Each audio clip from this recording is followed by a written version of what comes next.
Hi, this is Joanna. I'm talking today about the Hoag and Bensi article, Values Underpinning STEM Education in the USA, an analysis of the next generation science standards.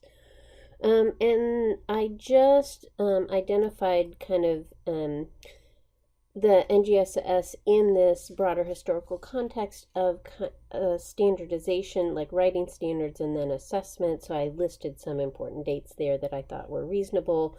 These NCTM, that's the National Council for the Teaching of Mathematics, on curriculum standards, those started in '89, and then they've had a couple iterations after that.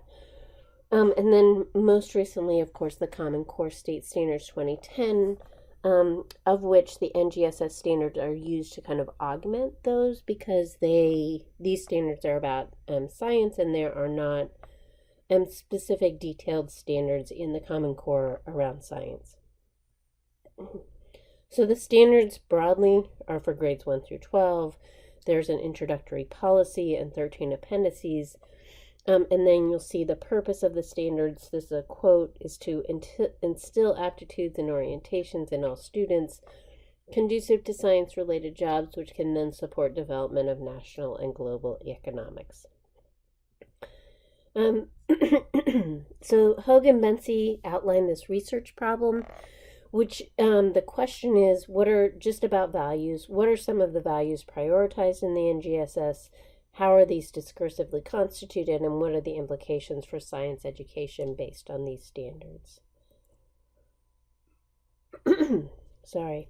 So in the framework, they gave a definition of discourse as sets of practices and or knowledge that construct reality and provide a shared way of producing meaning, forming subjects, and regulating conduct within particular societies and institutions at particular historical times.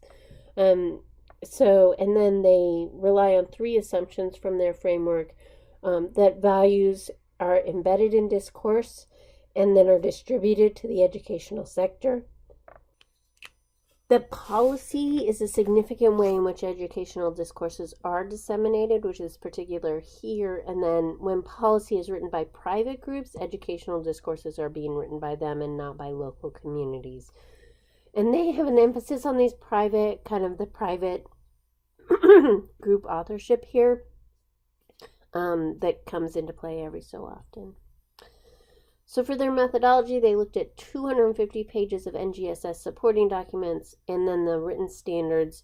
And for their procedure, they used this kind of top-level framing where they looked at the text as a whole, what they called this meso-level analysis, and created themes for each paragraph. Then within relevant paragraphs is what they say. They did a micro-level discourse analysis, and they looked for 5 things there: unspoken assumptions, meaning conveyed by words, internal relations in the text, how language contributes to particular meaning, and privileged ways of knowing and speaking. Which is similar to or kind of mirrors some of the things that we've talked about both through G and Fairclough, and through, if you think through those things that are back in Rogers, kind of those textual tools are kind of also parallel these. And then the third, they did a content analysis to look for participatory or non-participatory discourses. So I'm going to go very quickly through results because I assume you read this, and then most of kind of the, I think, main stuff is in the discussion and conclusion. So they identified 3 themes: performance, accessibility, and innovation, and then they did this content analysis. They used word counts some, but then they defined performance, and especially results from performance that maybe are interesting, or that the desired outcome according to the standards are not knowledge but performance that can be objectively measured. From table 4, these are the content analysis that they kept going back to. They said that 59% of these were highly performative or non-participatory knowledge and practice in these performance expectations. 40% are moderately performative, meaning either they had participatory knowledge or participatory practice, but not both.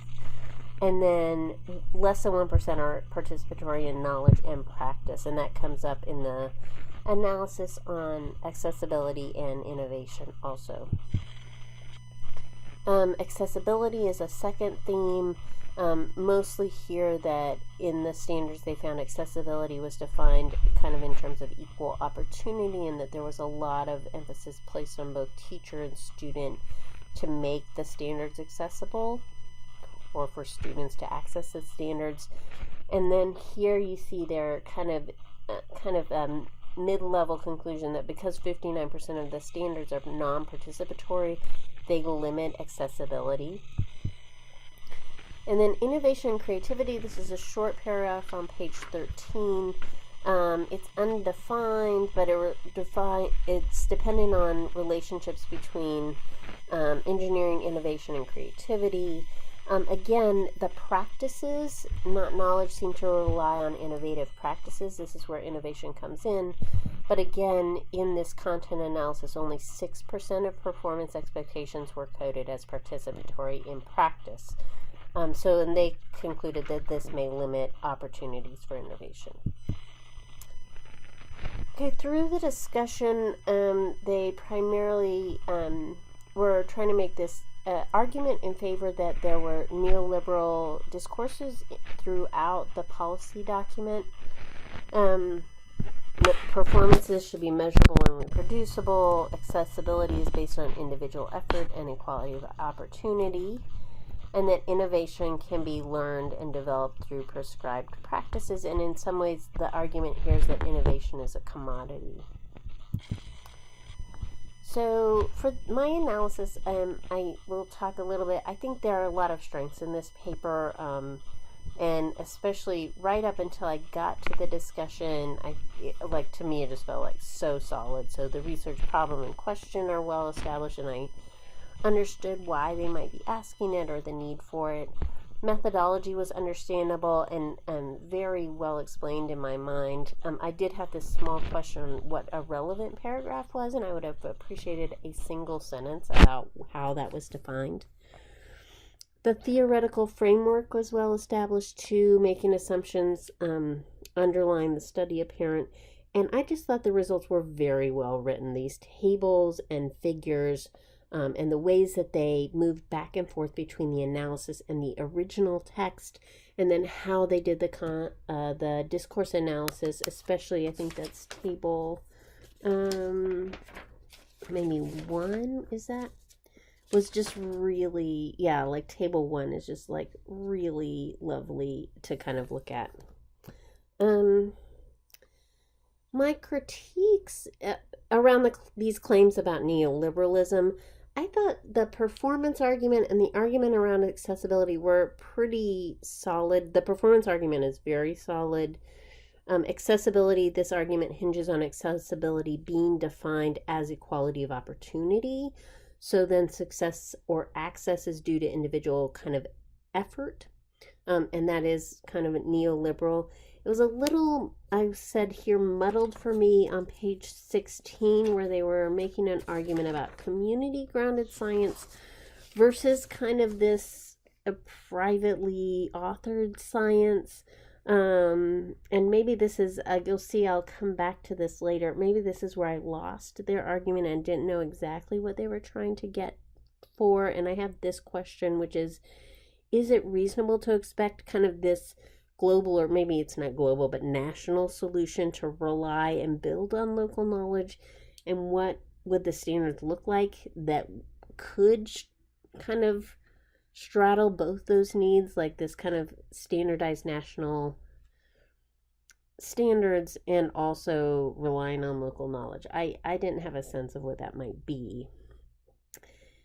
And then when it moved to the innovation creativity argument, I got lost here about how this supported their overall theme that these were neoliberal discourses. And I could not see, I understand they're trying to make a connection between innovation as a commodity and the neoliberal emphasis on entrepreneurship.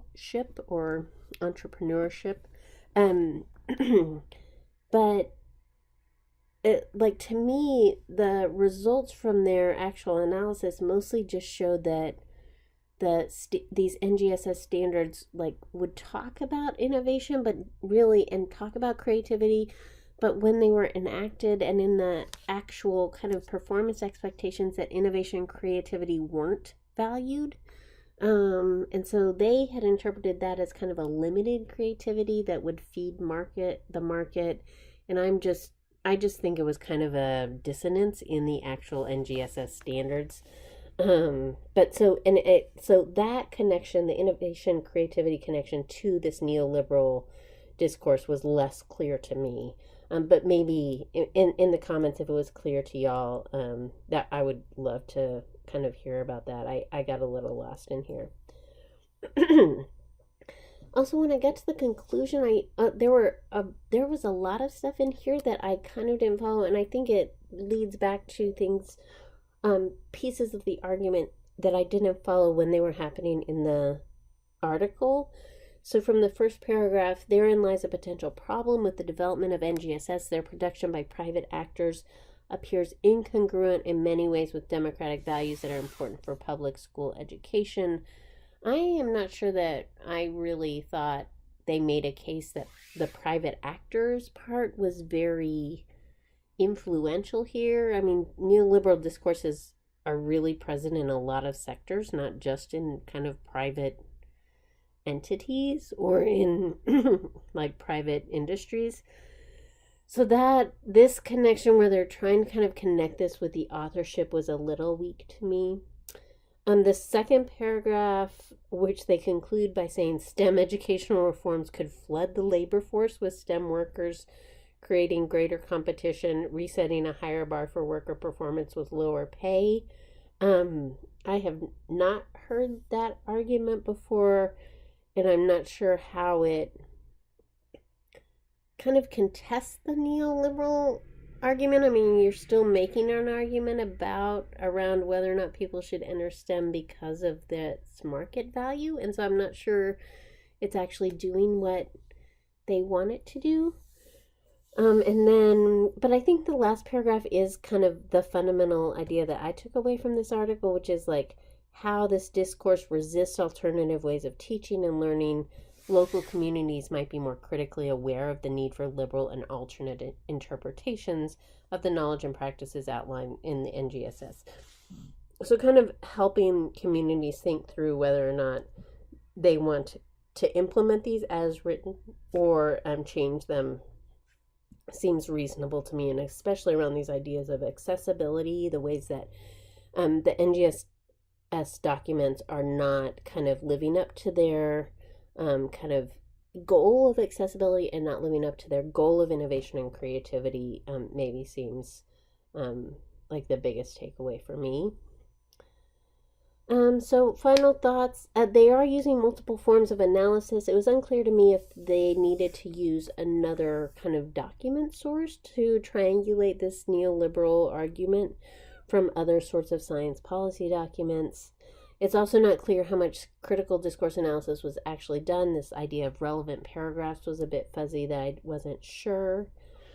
And then I just had kind of the written versus enacted curriculum. It's unclear how these NGSS documents are being utilized by local school districts, and how influential they are. And I think it would have helped me a little bit to kind of understand that for the article. And then again, the conclusion for me was just a little either muddled, or I didn't reach the same conclusions, or they did not kind of convince me of these concluding thoughts that they had through their argument. Okay, I think that's all I have, so thanks very much. I look forward to kind of the discussion that's happening on the discussion board.